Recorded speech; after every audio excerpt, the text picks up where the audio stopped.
Look, the trees are turning their own bodies into pillars of light, are giving off the rich fragrance of cinnamon and fulfillment. The long tapers of cattails are bursting and floating away across the water. And every pond, no matter what its name is nameless now. Every year, everything I have ever learned comes back to this.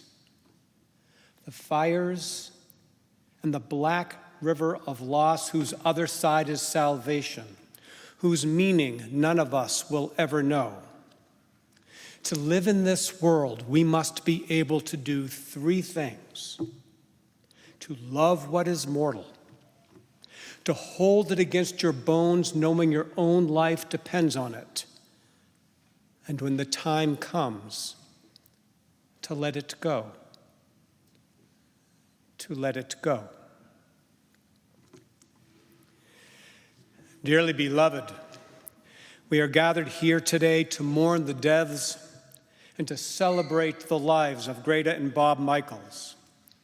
We have gathered here at this time and in this place to pay our tributes of affection and respect.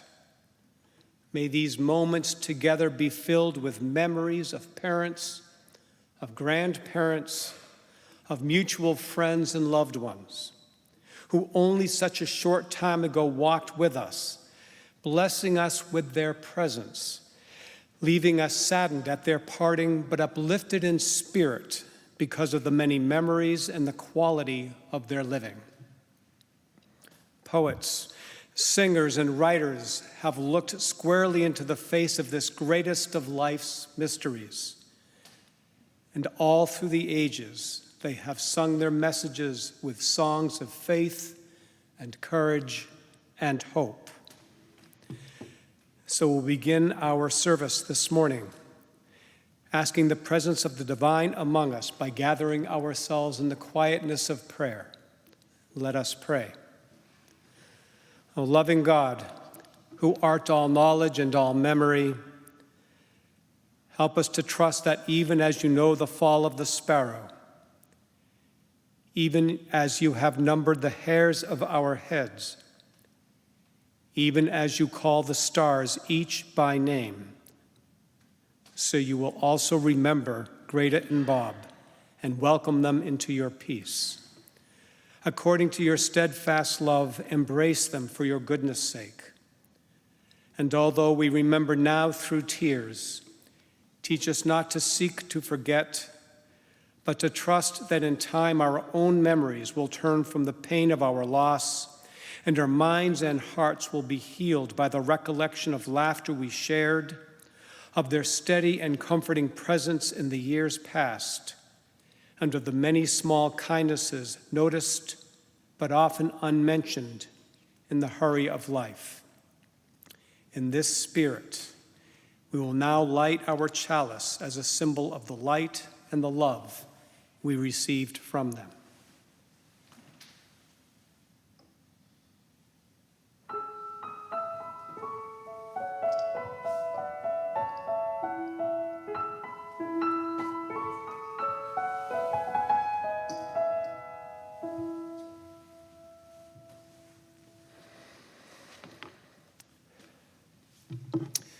Greta. I loved hearing stories of this woman, a woman who loved learning, who loved reading, who loved discovering. As daughter-in-law Karen notes, Greta was an avid reader and belonged to more than one book club. We discovered a binder of many inches thick of summaries of books she had read. When packing up to move from their lifelong home, she found it very difficult to part from her books.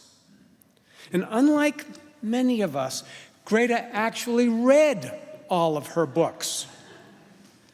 She had a personal relationship with them. It was this love of reading that led Greta to be one of the founders of a book club here at Unity Church. Coco Weber, Martha Mason, Finette Magnuson, Cynthia Hobby, Nancy Hagee, and Barbara Ford were all members of this group.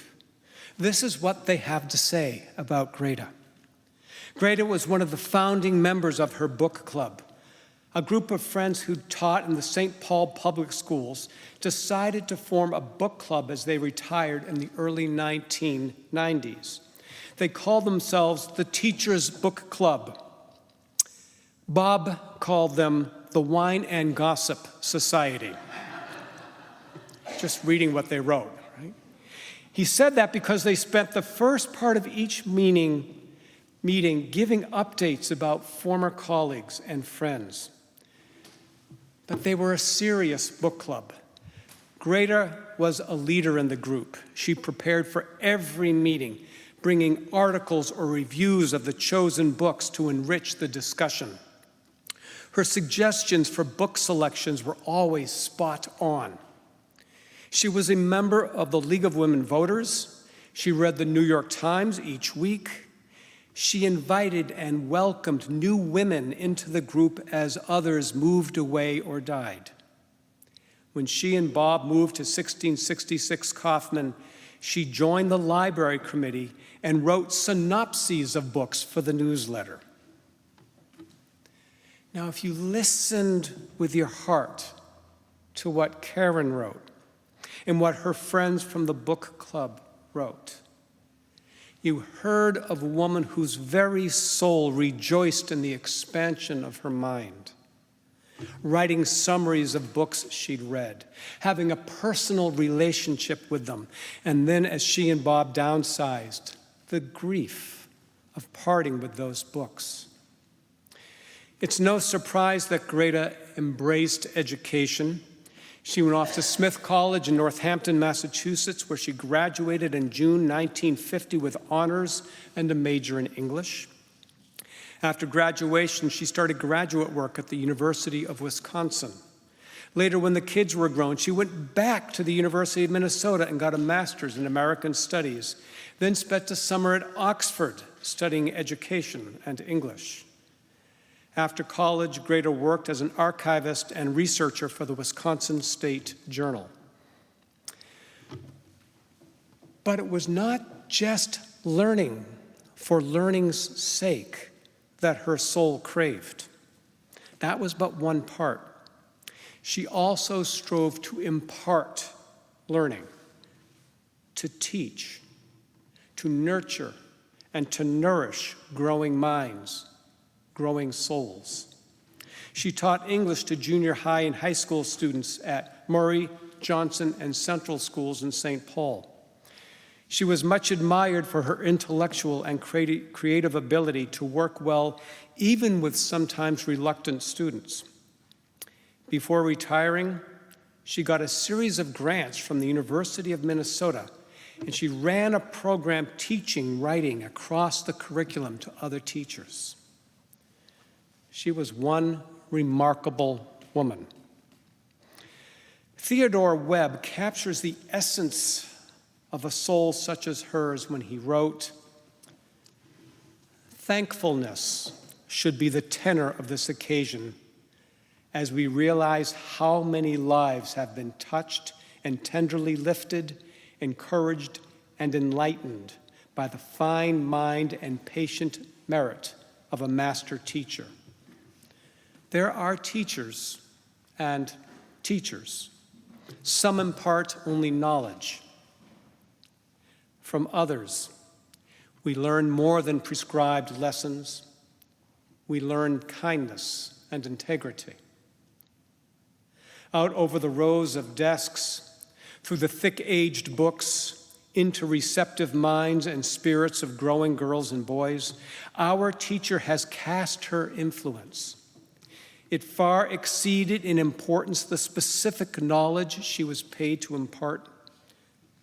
And today, let us learn from her final lesson for us, to face each day, however unpromising, with hope and happiness and gratitude. As I had the privilege of listening to stories and gathering stories from the family in order to prepare the service, one recurrent story seemed to come up about Greta, and it really stood out. How she made Christmas so magic for the family. If you're all nodding, yeah. Listen to this, I'm quoting. Christmas at home was an event. Months in advance, Grandma would begin writing books. Grandma picked a theme and then wrote a book about each grandkid's year. Titles included classics like So Big, So Soon, What's Next, Soccer Girl, Trips, New School. Who's Soccer Girl? Is that you? Greta, Mom, Grandma, lived a long and full life, and then her years were gathered to completion.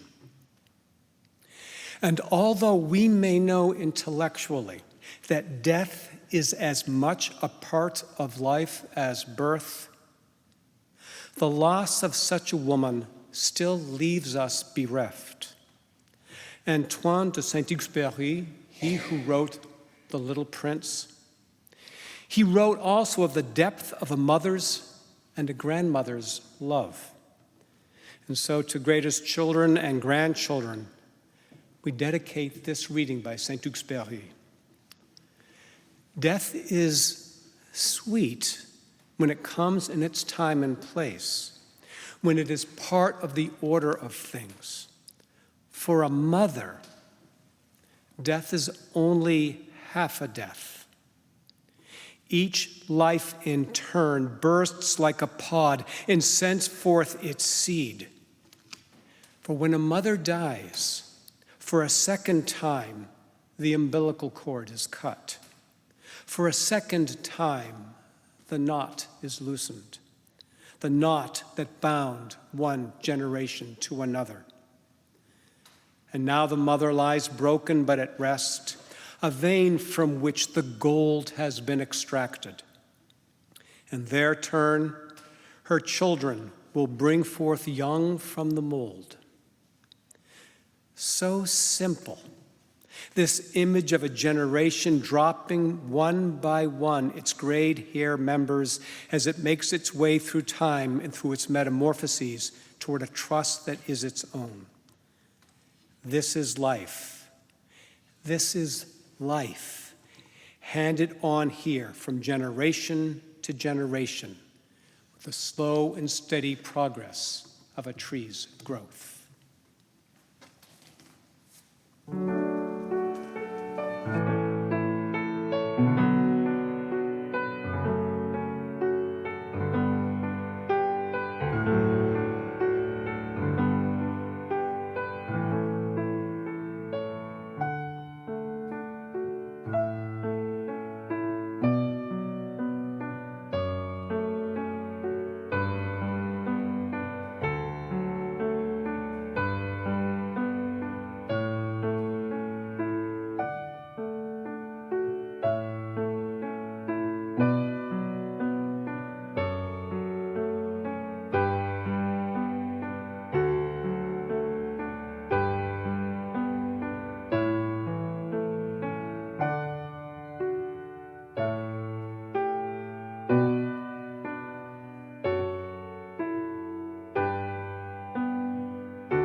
We just heard about what a remarkable woman Greta was, but apparently Bob was no slouch either. Born November 28, 1921, in Gary, Indiana, where he grew up, he had an older sister, Eileen. In high school, he was the commander of the school's ROTC program. He kept in touch for decades with his favorite teacher, Mrs. Greensfelter. Now, I suspect there are more than just a few of us here who, looking back, wish we'd had Bob's perspicacity and wisdom to stay in touch with our mentors and beloved teachers. He attended the University of Indiana and majored in accounting. Summers, he earned good money working in the steel mills, Gary, Indiana. During the war, he enlisted in the Army and went to Europe as a second lieutenant in the 653rd Quartermaster Corps, that which supported Patton's Third Army in England, France, Germany, and the then Czechoslovakia. He went to a number of officer schools, one for PT and the other for the Cold and Wet Weather School. Now, apparently both of these schools were the sources of many lectures for his boys when they were growing up. Good lectures? Okay, just checking. All right. He returned from the war as a captain, enrolled in the University of Indiana Law School, and upon graduation, Bob joined Mutual Service Insurance, working in the General Counsel's office for over 30 years. Like Greta, Bob was incredibly hardworking. He would get up at 6 a.m., work a full day, head to the Y, and exercise, and then frequently do an hour or two of additional work after dinner. On weekends and even during vacations, both he and Greta would work most of the day doing chores or projects around the house or cabin. And he lived to be a centenarian. Wow. A life of grace, work, love, family. Wendell Berry captures Bob's spirit when he writes, "He goes free of the earth. The sun of his last day sets clear in the sweetness of his liberty. The earth recovers from his dying, the hallow of his life remaining in all that his death leaves. Radiances know him. Grown lighter than breath, he is set free in our remembering. Grown brighter than vision, he goes dark into the hill of life that holds his peace. He's hidden among all that is. He cannot be lost." Before we hear words of their life together, it's time to pause and reflect on the larger purpose of why we are here. We have gathered here to bid farewell, to remember these two lives and the many lessons we have received from them, of their love that nurtured us. We are reminded that their lives existed in a larger context, one that every culture and every age has sought to recognize and embrace. Over 3,000 years ago, so tradition has it, King David of Israel tried to express in poetry and song the mixed grief and gratitude that we experience at a time such as this. So I invite us to say together, as tens, perhaps hundreds of millions of people have done across the centuries and millennia, to say together the 23rd Psalm, which you will find printed in your orders of worship. Let us read together. "The Lord is my shepherd, I shall not want. He maketh me to lie down in green pastures. He leadeth me beside the still waters. He restoreth my soul. He leadeth me in the paths of righteousness for for his name's sake. Yea, though I walk through the valley of the shadow of death, I will fear no evil, for thou art with me. Thy rod and thy staff, they comfort me. Thou preparest a table before me in the presence of mine enemies. Thou anointest my head with oil, my cup runneth over. Surely goodness and mercy shall follow me all the days of my life, and I will dwell in the house of the Lord forever. 1950. Greta and Bob met at a wedding on Lake Mendota, and they went on a boat ride together where he offered her his coat. And there, to each other, they confessed. They confessed that they were not as conservative as the rest of the wedding party. Definitely Unitarians. On August 25th, 1951, they married at Greta's family home in Maple Bluffs in Madison. And on 2021, 70 years later, they celebrated their last anniversary together at their St. Anthony Park home. Greta and Bob had 3 sons, John, Paul, and Henry. John was born in 1954 in Madison, and from there, the family moved to an apartment while they built a home in St. Anthony Park in St. Paul. Son Paul was born in 1955, the day they were pouring the basement for that new home. Henry was born several years later. Mom and Dad lived for the 62 years in that house that they had built. Now, one thing all the sons noted to me in preparation for the service was Bob and Greta's sacrifice. I'm just going to do a number of quotations of things that the sons sent. They spent all their surplus on the kids, primarily on education. As a result, they mostly drove cheap American cars, didn't have fancy clothes or jewelry, and they vacationed at the lake. Many of their friends drove Volvos, took expensive European vacations. But they never complained about their sacrifices, and they never used their sacrifices as a source of pressure or guilt to motivate their boys to perform. Although they were not active advocates of Christianity, they were probably the most Christian people anyone could ever know. They helped people in times of need. They were good, supportive friends and never did anything evil, self-interested or self-serving. They were extremely fair and compassionate and had a lot of true friends. They were accepting of faults in others, their friends, their children's, their grandchildren's. They never tried to dictate or judge others, but were extremely open and tolerant of other views. They were very open-minded and wanted all of their sons to find their own ways in life. There was never any pressure to follow any specific path, just to get a good education and to follow their own paths wherever those turned out to be.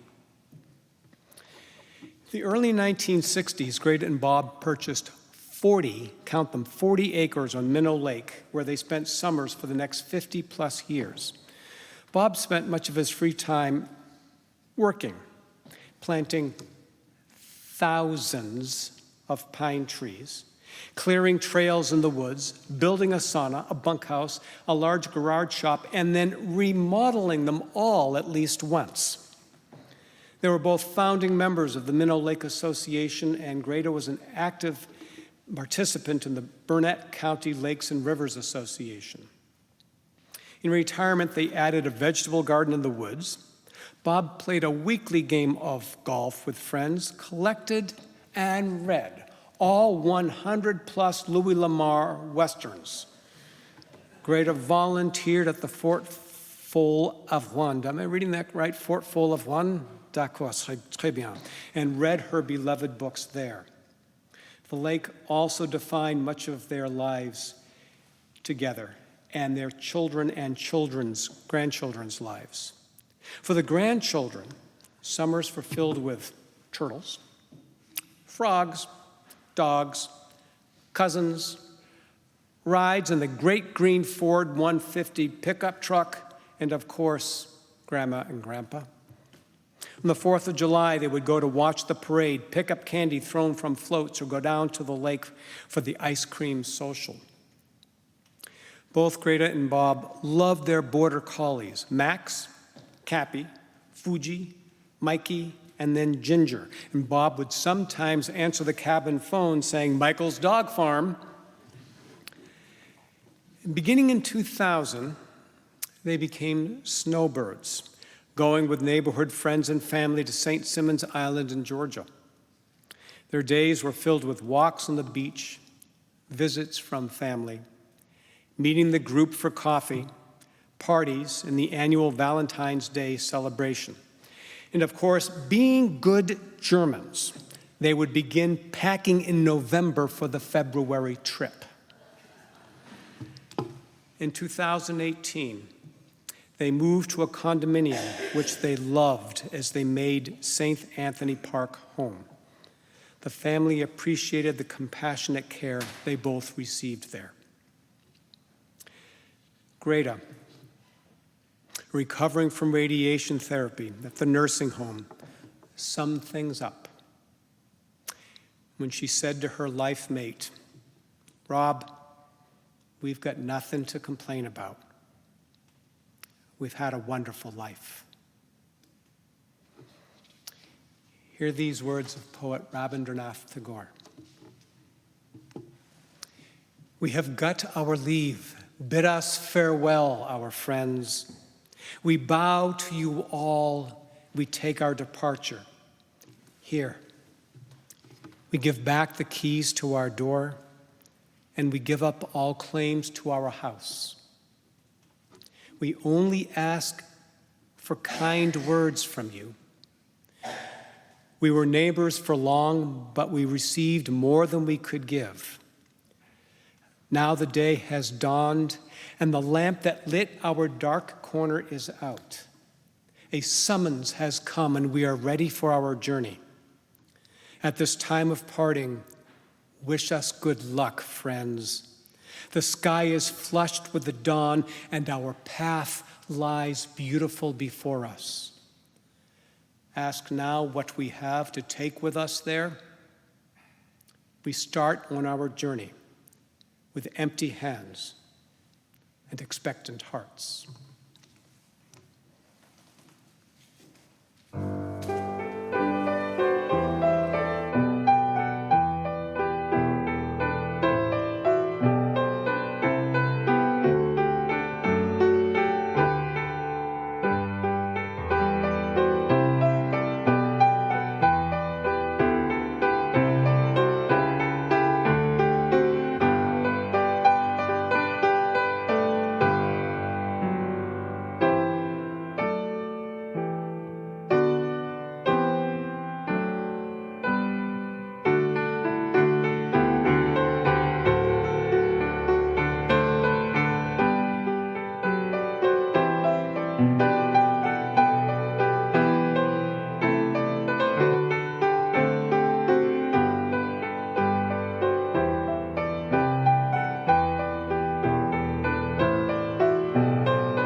A couple of the family members have asked to speak, and so I believe, Paul, you're first.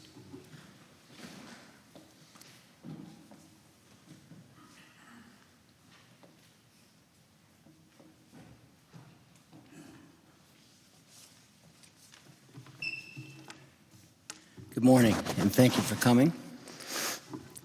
I just want to share a few thoughts on Greta. She was really a remarkable woman, and of course, growing up as a kid, I didn't understand that. She was just mom. But as I got older and had my own children, and as I got to know her better later in life, I came to really appreciate her as a person. As we've alluded to, she was very well read, had several master's degrees, went to Oxford. But the thing I really remembered, was her reading to us on the way to and from the lake and on vacations. And she just had a wonderful reading voice, and she really got all of us interested in books and reading at a very early age. And that was a wonderful thing. And I think many of you here were probably in various book clubs with her, but she really did love the written word, and she was a wonderful help as we were growing up, going through high school, writing papers, even in college. She would lend a hand, even if it was Sunday night at 11 o'clock. She would spend 2 hours to help us proof our paper. So she was remarkable in that sense. She was a very successful teacher and very hardworking.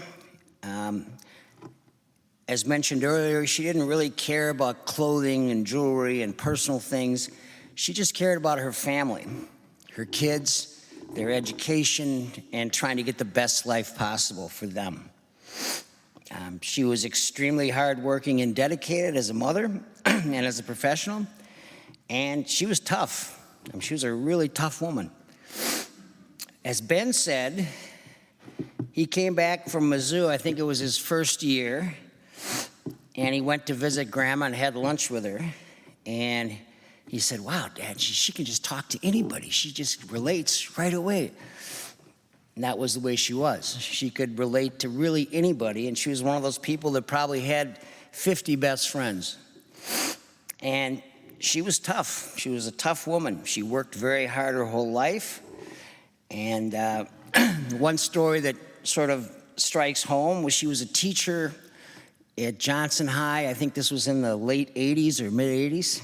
And she was telling us the story that there was a fight in the hallway. And there were a bunch of people gathered around, and some kid had a knife, and someone came into the teacher's lounge where Greta was and said, there's a fight. And she said, none of the male teachers did anything. They just sat there. But little old Greta, the 5'3" German Frau, she goes out and wades into the group and takes the knife away and stops the fight. And that tells you a little bit about her character, that she really cared for people and had a lot of compassion. And she was a tough lady. And no matter what, she never seemed to complain. Life would deal her a blow, and she was just picked up the pieces and kept on moving. Certainly at the end of her life, she had a very tough last 6 months with the cancer and the pain, but never once did I hear her whine or complain. Never once, in fact, in her whole life did I hear her whine or complain about anything. She was a special woman, and she had a strong character. And although she wasn't particularly Christian in terms of her advocacy, I think she led a very Christian life. And she was kind and compassionate to all people. And she certainly loved her sons and her grandchildren very much. Sometimes maybe she had a little blind spot for them, but she was always positive, she was always supportive, and never critical. On her last day, I went to the nursing home, and it was early in the morning, and I sat and talked to her, and I'm not sure, I think she could understand me, but she couldn't speak at this point. And I just talked to her, and I told her that, I'm not sure if you believe in God or if you believe in reincarnation or whatever, But I did tell her that some way her spirit would live on, and I think it would live on with us, and that she was a remarkable person, and God would watch out for her. So, anyway, that's what I had to say. Thank you.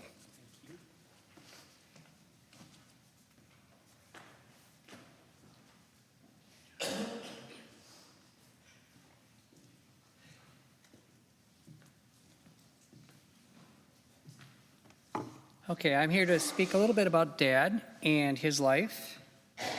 I'll maybe fill in a couple spots in the biography, and then I'll provide a few what I call Dadisms, which are things that are unique to Dad, and then try and wrap up with some life lessons. I think they were a great example to us. And so first, back in Gary, Indiana, one of his great regrets was he was the anchor of the 440 relay, and he and the other person, they blew the handoff and lost the city championship.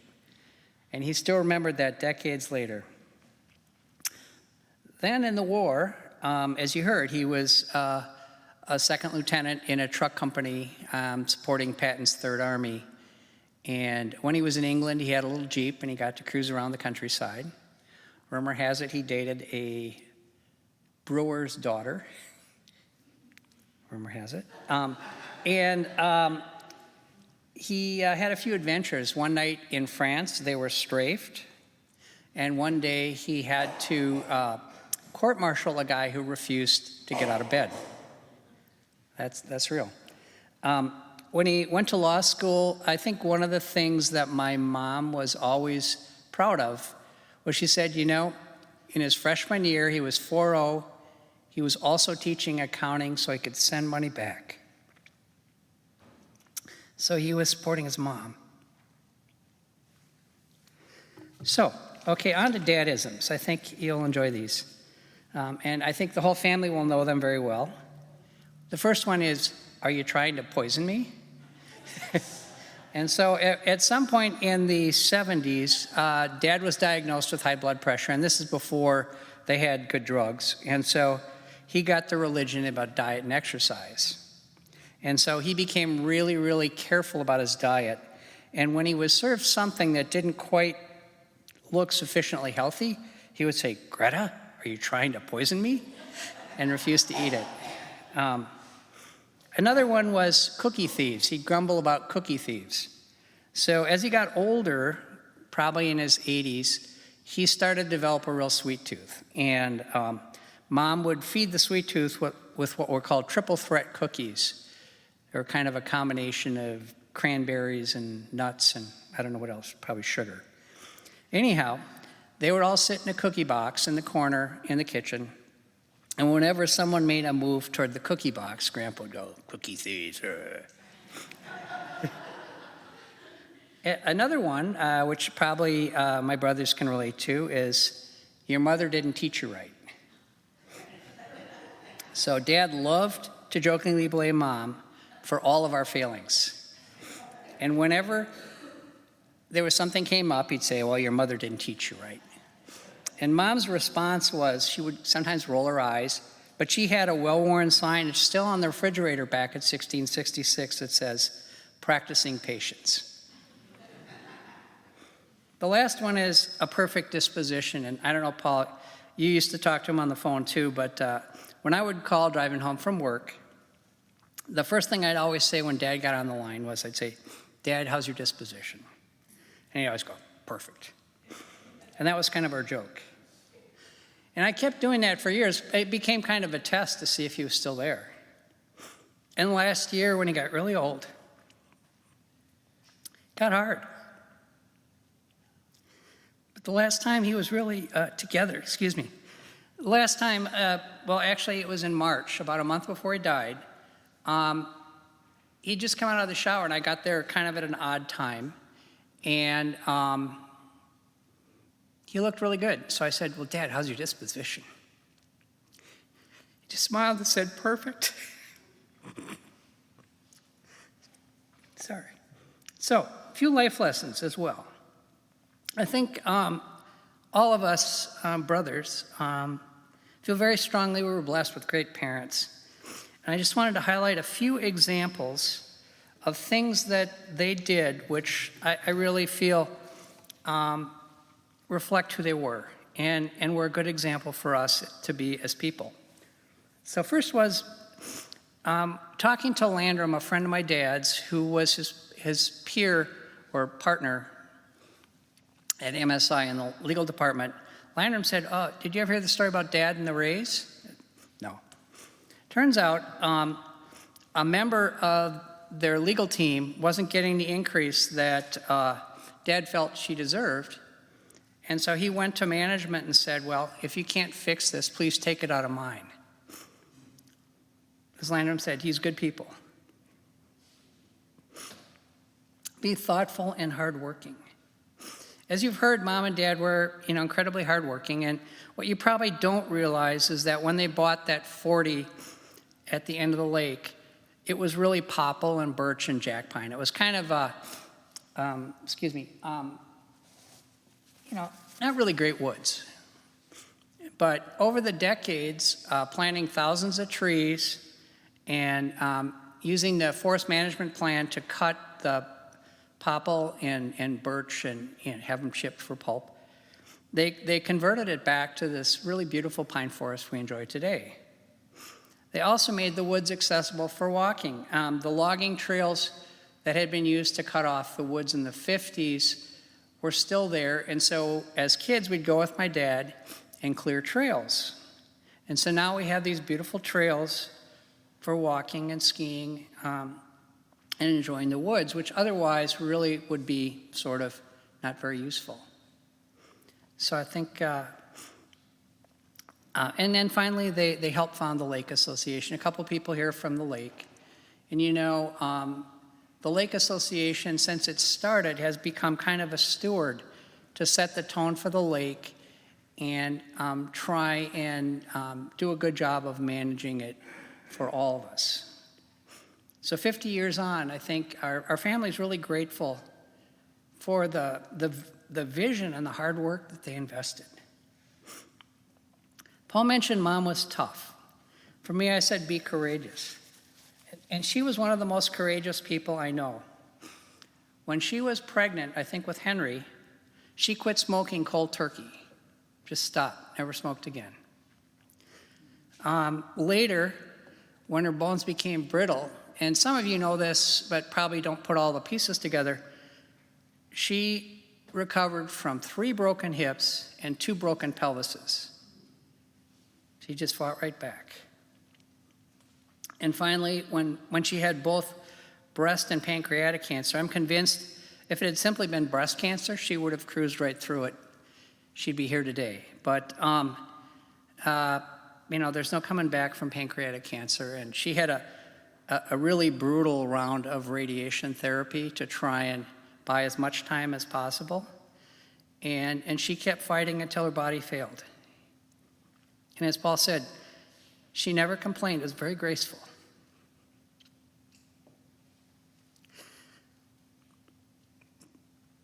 Finally, I would say, be committed. Years ago, Henry asked Dad, I think what was meant to be a sort of icebreaker question. What was your best decision ever? Dad, he didn't even think. He just said, marrying Greta.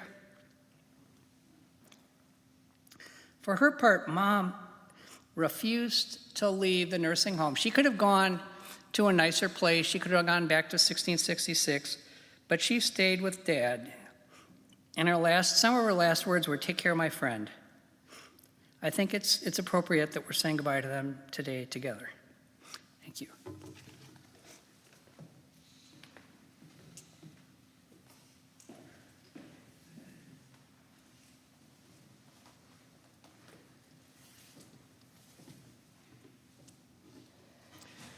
Let's gather our hearts in the spirit of prayer.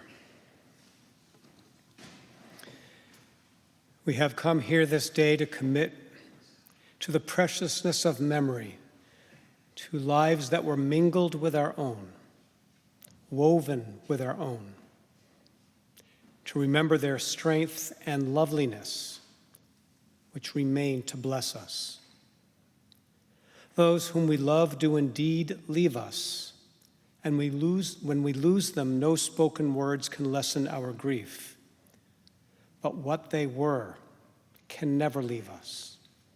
The strength of their presence, the gentleness of their sympathy, the warmth of their love, these are ours always, interfused with our thoughts and blended with our lives.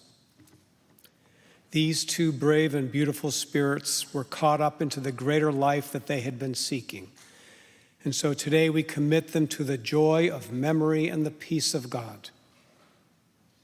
And we ask ourselves, what is it that moves the world forward if it not be such lives as theirs? The great words that are spoken, truth, love, justice, what would they mean to us if we had never felt them? And sympathy, what would we know of it if it were just a word? And God, the greatest word of all. The Spirit of God, if we are to find it, must first be found in ourselves and in one another. And we find it best in those whose lives remind us that God's other name is love. We have found it best in Greta and Bob, and we are eternally grateful. We give thanks for their lives. We give thanks for their love. We give thanks for the opportunity to gather together and to say our farewell.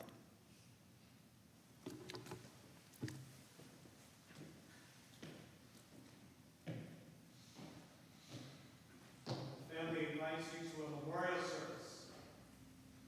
Right through these doors, to look at all the pictures, to tell your own stories, and to hold in your hearts and in your memories and in your very souls the preciousness that was these two very wonderful people.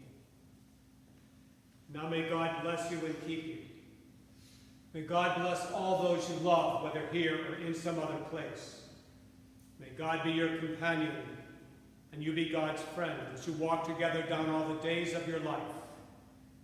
And at journey's end, may you find the welcome of God's love. It holds us all. Amen.